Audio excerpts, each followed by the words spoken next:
ভাবলাম সবাই ক্যাম্প নিয়ে কাজ করবে। আমরা শুধু দেখাচ্ছিলাম জায়গাটা কতটা ভয়ঙ্কর। না পড়লেই হবে, তোমাদের স্কিল নেই। আচ্ছা ঠিক আছে। আর যদিও ওদের এবার ফিরে আসা উচিত ছিল, কিন্তু কাল আর ম্যাক এটা কতটা গভীর সেটা দেখানোর চেষ্টা করলো। ভাই এটা দেখতে দারুণ লাগছে। তুমি কি নদীটাকে পার করতে পারবে? কিন্তু ওরা এটা জানে না যে এই রিভারটা এই কেভের গোটাটাই জুড়ে আছে। তার মানে এর মধ্যেও আমাদের কিছুটা সময় কাটাতে হতেই পারে।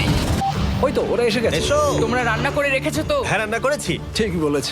একটা নতুন বাড়ি, ঠিক বলেছি তো? একদম। এখন আমাদের একটা ছাদ আছে। আর এটা তো দারুণ। জিমি রান্না বেশ ভালোই আর করেছে। আমরা আমাদের ফায়ার পিটটাকে এই সুন্দর জায়গাটাতে নিয়ে এসেছি। জায়গাটা কেমন? বেশ গরম। আরামদায়ক। এই পাথরগুলো গরমটাকে ধরে রাখবে এবং ওপর থেকে যে পি পড়ছে সেগুলোকে আটকে দেবে। ওটা পি নয়। তাহলে ওটাকে কি বলবো? যদি জানি না, হয়তো বৃষ্টির জল হবে বা না, এটা বৃষ্টি নয়, না, পাথর মানে ইয়ে তুমি- করছে। এই একটু উপরে দেখাও।